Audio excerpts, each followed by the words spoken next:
saya Rizka Karimara Setiawan dari kelas 12 TDK 1. Di sini, saya akan memaparkan tentang apa itu perangkat keras komunikasi data. Untuk itu, mari kita saksikan video pemaparan berikut ini. Let's go!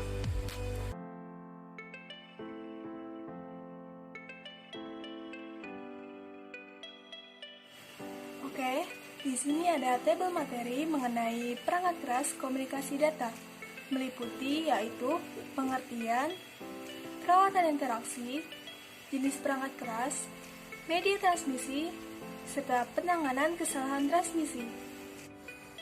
Sebelum kita lanjut ke materi selanjutnya, kita harus tahu apa itu perangkat keras komunikasi data. Perangkat keras komunikasi data adalah suatu perangkat yang diperlukan untuk memperlancar proses pengiriman data.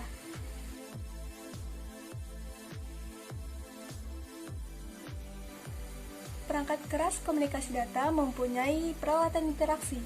Peralatan interaksi ini dibagi menjadi dua, yaitu DCE dan DTE. DCE atau Data Communication Equipment adalah perangkat untuk mengirim atau menerima data dalam bentuk sinyal digital atau analog dalam suatu jaringan. Sedangkan DTE atau Data Terminal Equipment adalah perangkat yang dapat mengirimkan atau menerima isyarat data. Mari kita ambil contoh kehidupan nyata yang akan menggambarkan cara kerja DTE. Misalkan, otak Anda adalah perangkat DTE yang dapat menghasilkan dan mengkonsumsi ide. Jika otak Anda ingin berkomunikasi dengan otak teman Anda untuk menafsirkan ide yang dihasilkan oleh otak Anda, itu tidak mungkin secara praktis. Akibatnya, otak Anda akan membantu pita suara untuk menafsirkan ide tersebut. Begitulah cara kerja DTE.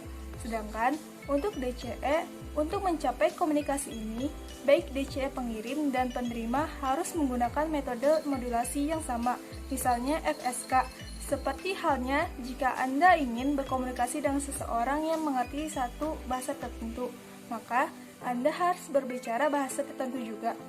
Tidak ada keharusan untuk mensinkronkan kedua DTE satu sama lain, tetapi masing-masing harus dikoordinasikan dengan DCE sendiri, dan DCE harus dikoordinasikan sehingga terjemahan data terjadi tanpa kehilangan integritas.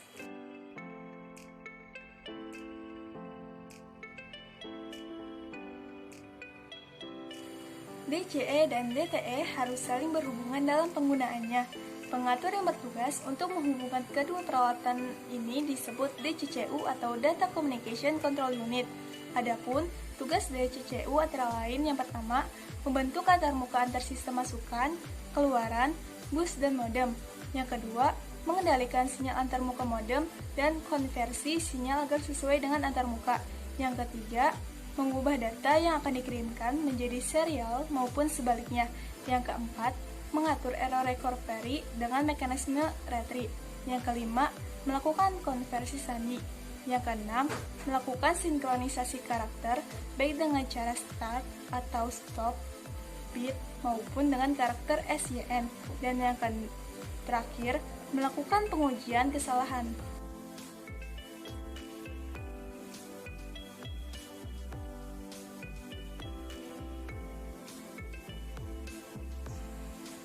I/O Controller. I/O adalah suatu mekanisme pengiriman data secara bertahap dan terus-menerus melalui suatu aliran data dari proses ke piranti, atau begitu pula sebaliknya. Fungsi I/O pada dasarnya adalah mengimplementasikan algoritma I/O pada level aplikasi. Hal ini dikarenakan kode aplikasi sangat fleksibel dan bugs aplikasi tidak mudah menyebabkan sebuah sistem crash. Di sini ada dua kendali I/O, yaitu yang pertama, kendali masukan, yaitu menerima informasi dan menyimpannya dalam buffer bila perlu mencetaknya. Yang kedua, ada kendali keluaran, yaitu informasi yang ada pada buffer memungkinkan terminal mengirimkan informasi ke komputer sekaligus.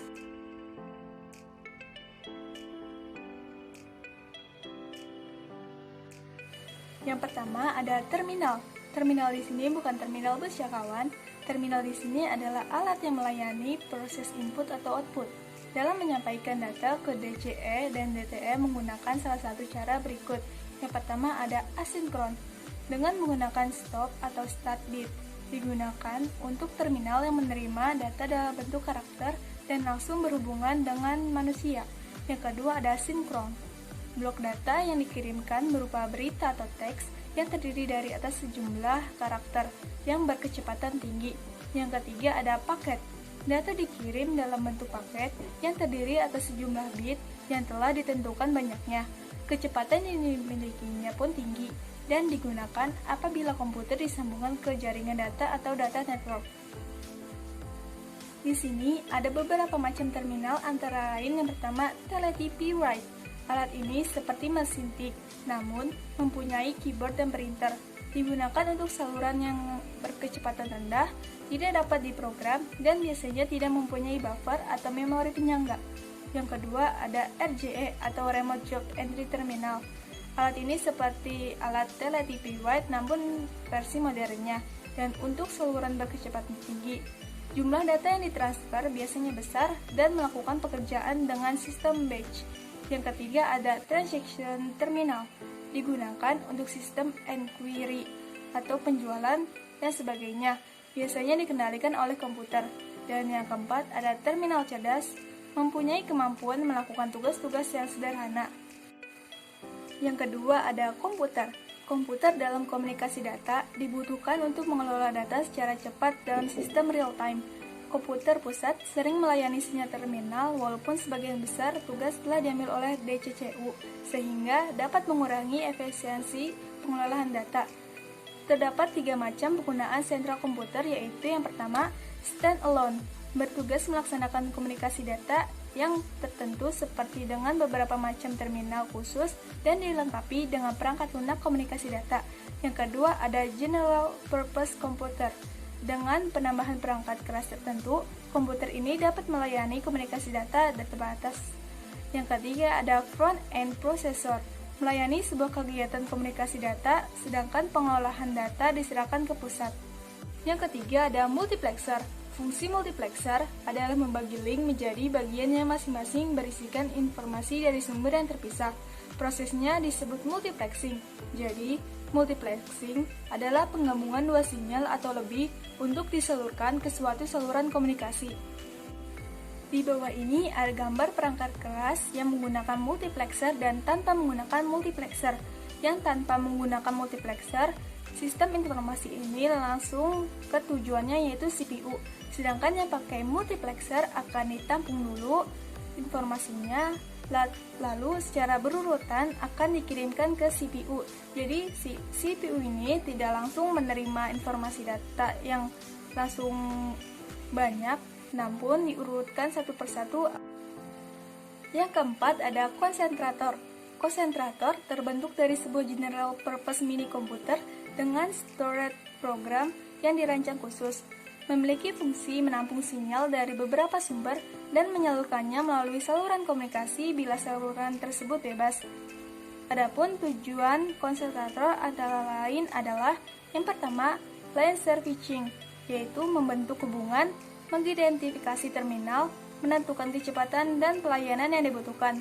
Yang kedua ada konferensi kecepatan dan kode, yaitu melacak sinyal masuk dan mengetahui kecepatannya. Yang ketiga, meratakan traffic, yaitu menggunakan saluran secara efisien. Data yang akan dikirimkan disimpan untuk sementara waktu dan dikirimkan ke tempat tujuan apabila tujuan bebas. Yang keempat ada error control, yaitu data yang masuk dapat diperiksa kebenarannya dan juga pemberian kode untuk pengiriman data ke komputer pusat. Yang kelima ada modem. Modem merupakan singkatan dari modulator demodulator, di mana kedua kata ini memiliki arti, yaitu modulator merupakan bagian yang berfungsi untuk mengubah sinyal informasi menjadi sinyal pembawa yang siap dikirimkan. Sedangkan arti demodulator merupakan bagian untuk memisahkan antara sinyal informasi dari sinyal pembawa yang diterima dengan baik. Dengan kata lain, modem adalah jenis alat komunikasi 2 arah.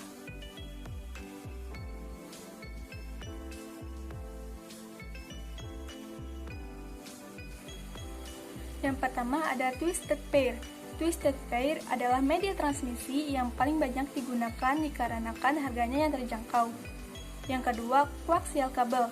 Kabel koaksial tidak hanya digunakan dalam jaringan komputer, tetapi juga dalam bidang distribusi siaran televisi, transmisi telepon jarak jauh, penghubung sistem komputer jarak pendek. Yang ketiga ada serat optik. Serat optik tipis sekali, namun memiliki kemampuan tinggi memandu sebuah sinar optik. Serat optik terbuat dari jenis kaca dan plastik. Yang keempat ada wireless, biasanya menggunakan gelombang mikro melalui antena atau suatu akses point.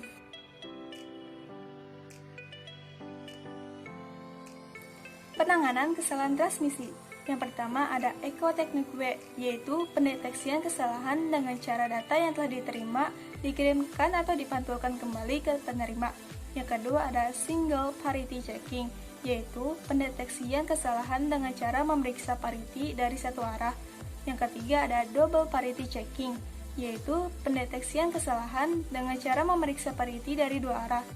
Yang keempat ada SIDIC redundancy checking, yaitu pendeteksian kesalahan dengan cara membagi nilai bilangan binari dari data dengan suatu nilai bilangan lainnya. Pengecekan dilakukan dengan mencocokkan sisa